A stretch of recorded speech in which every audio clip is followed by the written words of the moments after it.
All right. Hey everyone. It is 9:30 and I figured what I would do different is normally when I do weekend updates, I just throw it into the random part of my schedule where I'm like, "Oh, I've got 10 minutes, 5 minutes, 20 minutes, whatever it is. I'm going for a walk, out in the sun. I might as well do a live stream." And so do my weekend updates. So with this, I figured, well, what I should probably do is actually post up, hey, at 9:30 I'll come on and do an update. So hopefully I'll get better. Yo, what's up, Robbie bro? I'm about to mention you here in a minute. So I figured I would at least make an event, post up with a little bit of time. That way people know, hey, I'll do a weekend update. What's going on? How are things going? Just stuff like that, the usual. So um, let's get into some book updates. Ryan, what are you up to, man? How's your day going? So overall, as far as like a writing career, the writing journey, just sitting at about 646,000 words, which is an incredible feat in and of itself. And I'm just really blessed as I reflect on that. Where I've come or how far I've come in my writing career, and just continuing the journey and continuing to try to create some really enjoyable stories with some deep meaning and some fun. So I'm really happy about that. Let's see, Monmouth. So Monmouth book two, the second book in that series. I am I've got about 51,000 words left to go over my second pass and just edit through. Um, the first part of the book was really good. I flowed through it really quickly, but then kind of in the middle, I had to slow down, had to make some grammatical changes, a few formatting changes and stuff, some sentence structure, but I'm hoping, I'm really hoping that book two of that series will be done with my second pass by the end of this next week. So by July 30th, I'm hoping to really have that done. So far, so good. Going to take it easy and get some work done on some special projects. Nice. Sounds like an awesome time, man. Audiobook. So The Dying Breed Hunters, my first book in my fantasy series. When I started writing that, I wanted an audiobook. I didn't necessarily, worry about like the book stuff per se. Like I obviously you need a book, but my sole goal was really to get an audiobook. That was how I wanted the story to be told. We're about 50% done in getting that recorded. So Tom Cox is the voice actor narrator, and I sent a 1 minute audio blurb to a person to say, hey, what do you think? We're slowly getting there. We're slowly coming along. And they instantly just said, like, oh my gosh, who is this? When are they going to be done? Like, I need to hear more. So it was great validation. It was great feedback. I've already told Tom, I said, dude, once you're done, like, we're going to do a live stream, you and me together. Let's talk about this, because he and I have a very unique story, a very unique past of how our paths crossed about 20 years ago. And now we're here doing work projects together. So I'm really excited for that audiobook, the interview coming up. And then last night I talked to him. I just said, hey, man, you know, once you're done with book one, you still wanting to work on this project and keep going? And he's like, dude, I'm fully committed, man. Let's do this. So he's already agreed. As soon as we're done with book one, he will immediately start working and recording book two for us. So I'm excited. I'm super excited. It's going to be a great time. Okay, now, actually, you know what? Let's talk about Project Kepler next. So, okay, it's going to be awesome. Can't wait to hear the audio version. Yeah, bro. It's going to be great, man. It's going to be great stuff. So, Project Kepler. So, this guy who's been hitting up in the chat, Ryan Maxwell, he and I are working on this project that we call Project Kepler right now. And we're already at 7,000 words. We're at 7,000 words, which is just about 27 and a half pages. Rough estimate as far as like pages worth, right? So, the Dying Breed series, I wrote it intended for a mature audience because of the profanity, the sex, the violence, all that stuff that's in there. In Project Monmouth, it's again written for a mature audience where there's even more profanity and sex and violence, especially in book 2. And I wrote it for a mature audience, but I wanted to write a book series. I wanted to have a project where I could write it and it would be all age appropriate. There's no profanity, there's no sexual content. It's literally just a good story with some action, with some adventure in there. But it's a story that I would be totally fine if my friend, gave his 10-year-old, 11-year-old son the book to read, or he himself read it. So Ryan and I we were talking about this project about 2 weeks ago, and we started to collaborate on it, and we're working on it together, and it's pretty good, man. I mean, I think, whoa, what's up? Hail, Alan Craig. Thank you for tuning in. It is great to see you, man. Boom shakalaka. Dude, Alan. So I'm glad you tuned in, man, because we were just talking about Project Kepler and also Project Monmouth. So I would love to come on if you want to do another show, even with Ryan, but Project Monmouth, my second book series, which is like a Marvel Punisher and John Wick thrown together. It'll probably be about another week or 2, but more than likely might be releasing this book project to the public for free in order to get their feedback on some stuff. So I will keep you posted, man, because I'd love to need to do some stuff. Need to let the Iron Age community know that this project, this book, might be available for free online. Like no newsletter sign up. It's literally just like, hey, go to this website, do this search, do this link, and check out this book. So yeah, man, it's okay. So some of the I can't really go into some details, but let's just say some of the responses that I've got from like only the 2 or 3 of my military guys who have read it have just said, dude, this is like the most intense combat, like gunfight and physical melee combat that we have read. Like you nailed it out of the park. So as far as like intensity of the action stuff, it's there. It's just the beginning of the book is a little drawn out more. And so that's where I might release this book free to the public while I kind of revise it and work on a second revision to try to, just get it a little better. But anyways, so there's that. So yeah, dude. And then the other reason I said that is Ryan and I, Ryan Maxwell, who's also here in the chat. Boop, boop, bro. He and I are also working on a book project together. We're calling it Project Kepler, and we're hoping to have a very decent amount done come around November timeframe. So definitely want to work with you on, and it's probably going to be released for free on that same platform. So would love to get with you on that as we get closer to that date timeframe, because as I was just talking about, I know, man. So the reason why I really am excited for Project Kepler with Ryan is that we're trying to make this all ages. And as you know, from A Drink with Crazy, when he was talking about, hey guys, Iron Age community, I can't leave these books out just around the house because my kids could see it. We're trying to write this book. It's a superhero book. But we're literally trying to write it so that you could give it to your 11-year-old kid, or us in our 30s could read it and be like, hell yes, this is legit. This is awesome. And it's nope. We're not doing profanity. We're not doing sexual content. It's literally just action, adventure, and fun superhero stuff. So, oh yeah, absolutely. So like we mentioned it before, there's the Royal Road.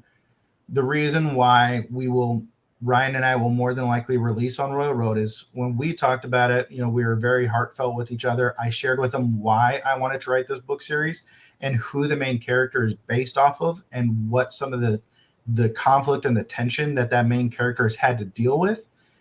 But I said, dude, we're going into this with no expectations. We are literally going into this project as 2 authors that want to just write a good, wholesome book together, have fun doing it, continue to grow as authors and polish up our skills. And then let's just try out this collaboration, see how we do together. and let's just put it up there for free. And if we get a great audience, then hey guys, let's do some donations. Let's try to get this thing edited out properly. Let's publish it. And then if we get to that point, then we'll just look at, the rest, the next page from there. So that's Project Kepler. It's coming along, man. I'm really excited about it. It should be a good time. Okay, so then let's transition. So those are the updates as far as the book stuff go. But then we need to give a shout out to Brian Norden. Dude, I love you, man. You my bro. Shout out to him, man. I knew this book was incredible when I got to ARC read it, and I've been promoting it because it is such a beautifully written book. But shout out to him because bestseller in 2 different categories. He is currently ranked 2,400 and something on all of Amazon Kindle. Okay, so I mean, you have over 2 million books on the Kindle store. Brian is now 2,400 and something bestseller. This thing, like, seeing the reviews, because I've posted on Reddit, I've tried to post places, and some people are like, dude, I thought this was just like, someone talking stuff about it, but then I started reading it. I couldn't put it down. This is the book, like probably my best read this year, and it is by far one of my favorite lit RPG series now, my new favorite. So shout out to you, man. You did an awesome job with this book. I am super stoked for book 2. Yeah, man. Oh, yeah, absolutely. Yeah. I would love to do that. And I know Ryan as well on the stream, man. Dude, Ryan has got a pretty killer Dragon Rider book that he's written. So we can definitely get you some submissions at least, and the Iron Age community can at least look it over, check it out. That'd be pretty cool. Okay, so dude, Ryan, congratulations, man. So well earned, so well deserved. So good for you, dude. Okay, so tomorrow we should still be set up for our interview with Dito Abbott. So Dito Debunked. So his book, great young adult book. It's heavy. It's heavy, not in the fact of, you've got a 400 plus page book, family friendly, but it's one where I was like, oh wow, like the level of writing is one where I was like, okay, this is I got to slow down here. I can't just fly through this. I got to slow down and really make sure I'm reading through and grasping it all. But it's pretty good so far. I'm only about page 40 into it, but Dito, we're doing an interview with him tomorrow. All goes well. And then, dudes, everyone, I've been trying to get this girl for months because she is so awesome. And I said, you've got to come on. Let's do an interview. Let's hang out. Eli Gardner is going to be coming on the 30th to do a live stream with me. She is the author to the really great book, 1,000 Nights, Death's Love Letter to Afghanistan. So this is the current cover. I was blessed to get the first edition cover, which I think is gorgeous. It's absolutely gorgeous. But this is the current cover, so I'm happy to have both. She is a wonderful writer, and she's got 4 poetry books that she has just rapidly released. And it looks like she's working on some more. So she's coming on the 30th. She's at 96 reviews, guys. So 96 reviews, 5 stars on Amazon. Let's get her to 100. So definitely pick up her book. Check it out. It's easily a weekend read. It's not a hard read. It's really enjoyable. So you can knock it out. So definitely check out Eli Gardner's 1,000 Nights, Death's Love Letter to Afghanistan. Blaze through it, give her a review, get up to 100 stars. Let's support this indie author and U.S. military veteran, and then come on the live stream on the 30th, hit her up, give her some questions. Let's have a good time with her there. Okay, let's see what do we got here. Ryan, I'm 51 chapters into Brian's book, and it's awesome. Yes, Brian crushed that book. It's awesome. Okay, so then the thoughts for the week. So I think about 2 weeks ago, I started to come up with this Christmas 2023 needs to be book Christmas. And my goal is every single gift, Granted, I already got like 1 or 2 gifts for someone that's not a book. But my thing is, we need to make this Christmas book Christmas. Just yesterday, I'm sitting at a brunch with my mom, and I'm seeing these kids sitting at the other tables, and every kid in that restaurant had a digital device in front of them. And I told my mom, I said, Mom, like I remember we had Bernstein Bears. Like that was like one of my favorite book series was the Bernstein Bears. I thought they were awesome. And I remember going into restaurants with my Bernstein Bears book. And then of course we had coloring books or we would color on the menus. And she said, yeah, that was what we did. But then she said, well, we didn't have this technology back then either. That's fair. 100%. That's fair. But back when I was a kid, we also were, even Harry Potter was good to get kids reading. Yes. So Alan, there's a little bit of like more, a little bit more of a mature content, but Brian's book Quest Academy was very much like Harry Potter. It's very much like a Harry Potter type feel. So, but yes, 100% agree with you on that. But when I was growing up as well, we used to have those book challenges of like, hey, if you want to go get a pizza, like you've got to read 5 books. If you want to do this, you have to read this much.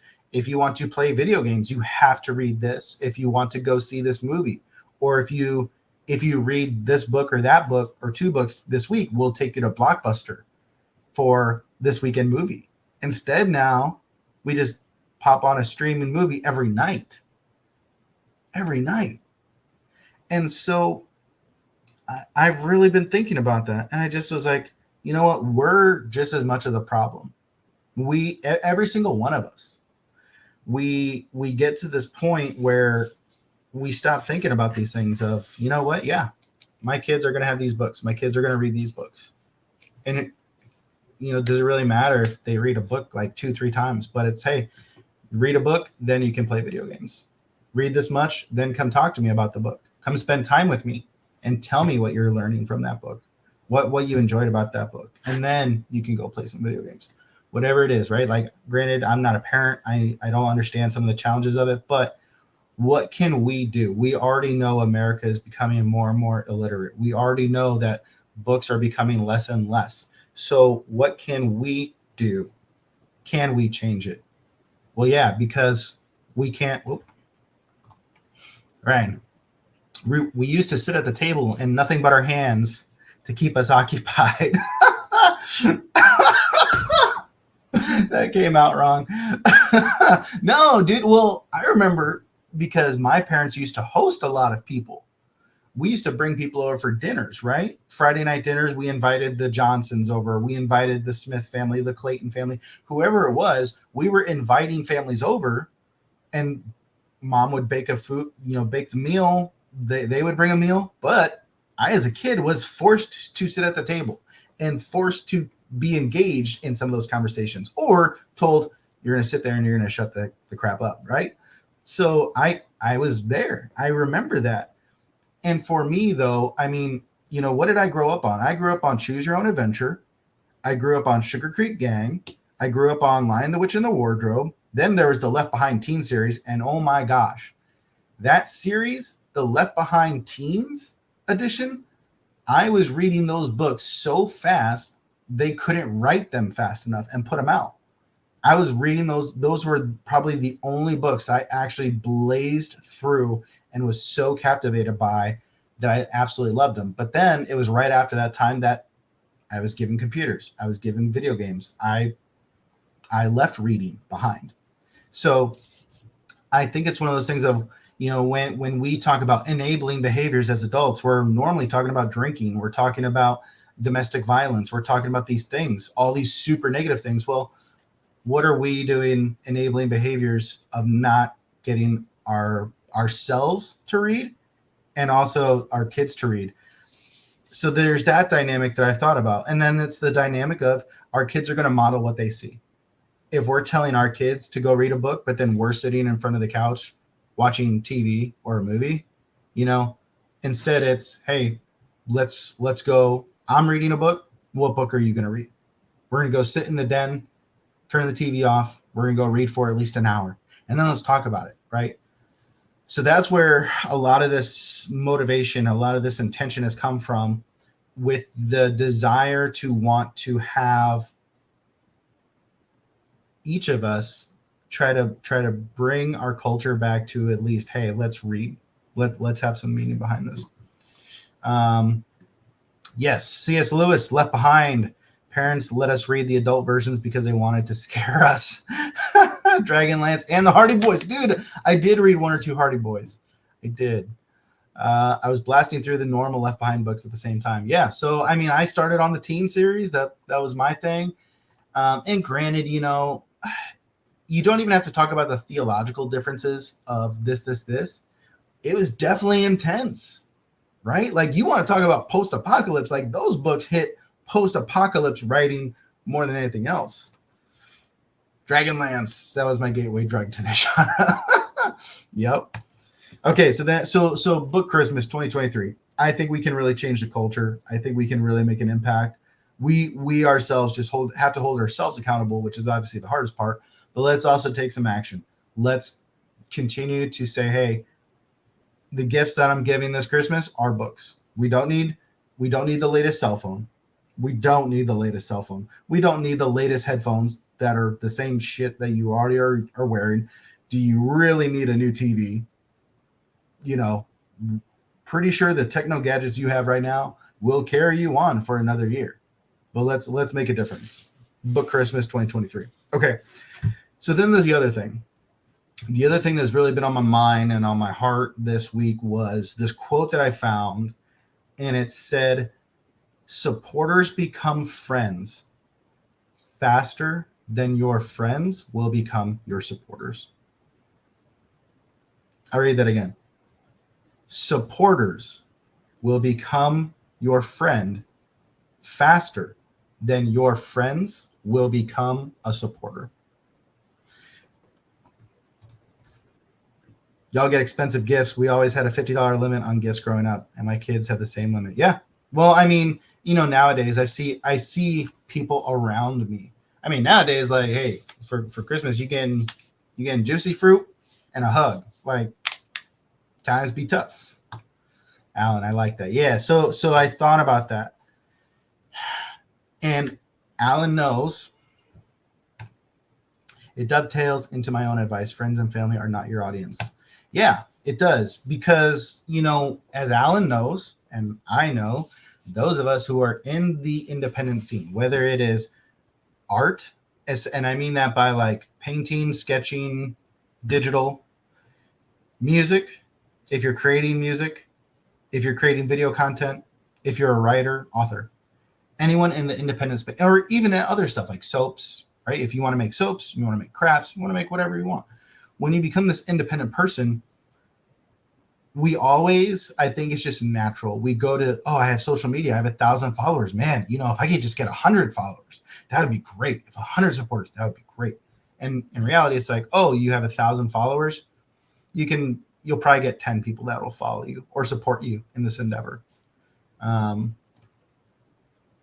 I see it too. I think they are fanning the flames of adults living above their means. Yes, expectations need to be set for kids growing up, or they'll be adults trying to have everything their parents took decades to. Yes, you have hit it on the head, Ryan, because I used to tell this to my military troops.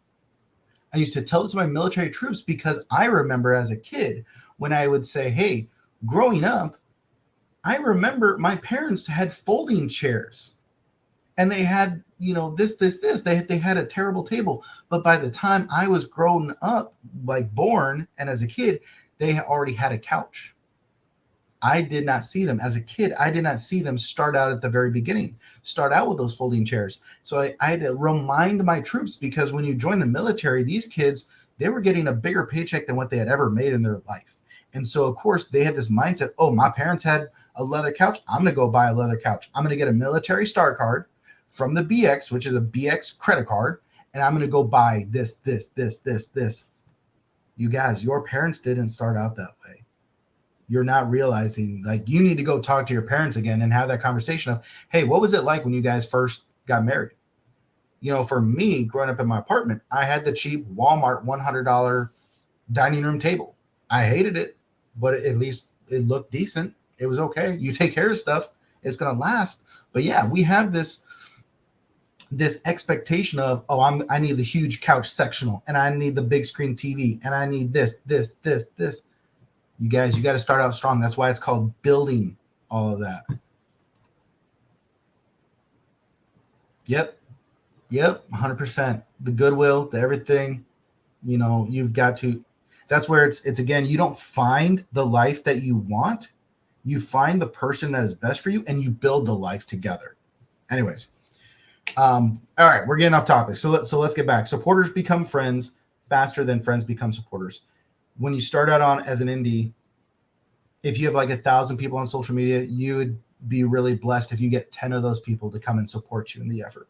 Thankfully, I have those 10 people. I am blessed, like truly blessed. But why is it? Why is it that your supporters will become your friends faster than the friends you have will become a supporter? And I really was thinking about that a lot until this morning when the thought changed for me. And it changed for me in a way that when I was at Vandenberg Air Force Base, we were 3-4 hours away from Los Angeles. And of course, in the military, we were all working out. We were all staying fit. Due to that, there was a lot of people in the bodybuilding space. They were all, most of us were bodybuilding. That was where I changed from weightlifting, powerlifting into a more bodybuilding workout regimen, because they were going to the fitness competitions. They were going to bodybuilding shows and actually competing. And so the act of working out and being within that scene is what caused us to become friends. Well, when you when you're going out and become just like starting that niche, that is when you're going to attract supporters that are like, oh my gosh, this is what I love. So yeah, I want to be a friend with this person as well, and I want to follow on. And I thought about it too, because someone else just said, to readers, an author is the superstar. An author is the sports athlete. The author is the rock star. Readers love books. And so to them, they love authors. So it's just one of those things where when you're going into a niche, or when you're going into a skill, a craft, whatever it is, you'll more than likely see the supporters that you slowly find, that you cling on to, are going to be those people that transition more into the friendship space, because you're doing something that they're more passionate about. And unfortunately, the vast majority of our friends just may not be that passionate. All right. I think there's no better example than my friendship with you. Yep. The Dying Breed is what really brought us together. Absolutely, man. Absolutely. So, how do we get together? We got together through GuildifyCon, and then Brian Norden saying, hey, man, I think you and Ryan would get along really well. And it was just a Facebook message that then transitioned into us writing and reading, and here we are.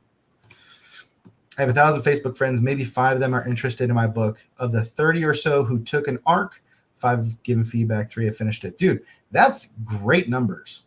That is great numbers. If you can get 10% to give you feedback, well done. Like, well done. And I think we're about probably the same.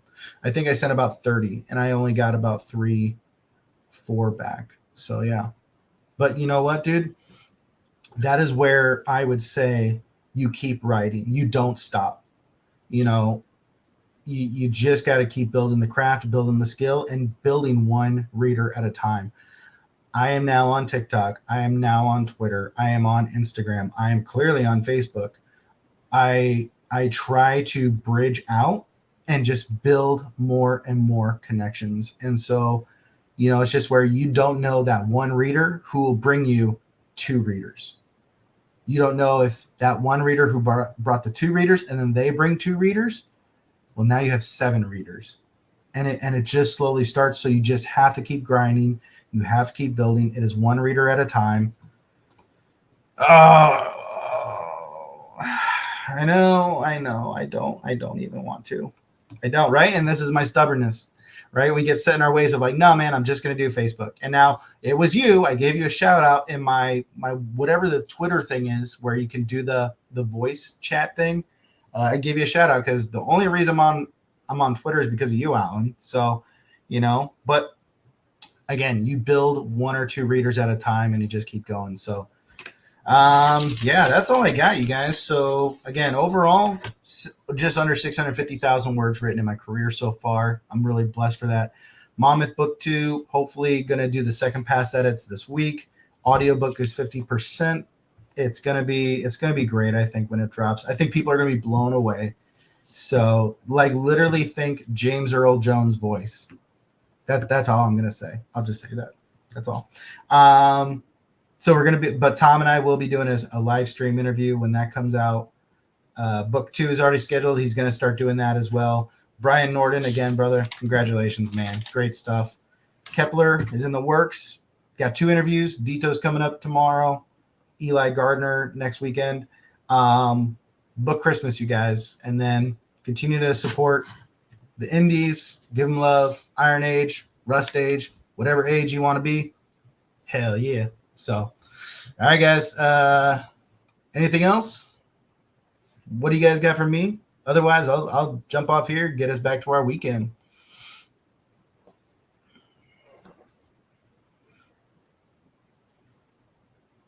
Okay, I'm not seeing anything in the chat. So, guys, thanks for tuning in. That's my weekend updates. I will try to make them more consistent. That way you guys can reach out. Oh, dude, thank you, man. Love the thoughts. I was doing this a lot in the military. I was doing weekly motivational videos, whatever's going on, trying to remind people, trying to help support one another. And in reality, I had 1 or 2 people that used to tell me, dude, I'm loving this. And I'm like, well, this is what I'm telling myself. So if I'm telling myself this during the week and this is what's helping me go into a new week, then clearly there's someone else out there that could use the motivation. So heck yeah, dude. I'm good. I got to get back to work. Me too, brother. Me too. So, all right. Glad to hear you. If you in YouTube and get your notifications as it is, I only happen to catch most of your streams when I check Facebook. Okay. Man, I just got to take up the challenge. I just got to do the YouTube. That's all it is. And then I'll just get banned from there for saying something stupid. So, but all right, guys. Well, let's get back to our weekend. Let's have a great weekend, a great readers weekend. Hope you guys have a great time. Spend time with your friends, family. Remind to tell everyone how much you care about them, love them. Life is short, man. Got to live it up. Got to enjoy it. So, all right, guys. Thanks for tuning in. We'll see you hopefully tomorrow for Dito and his interview. Okay, bye.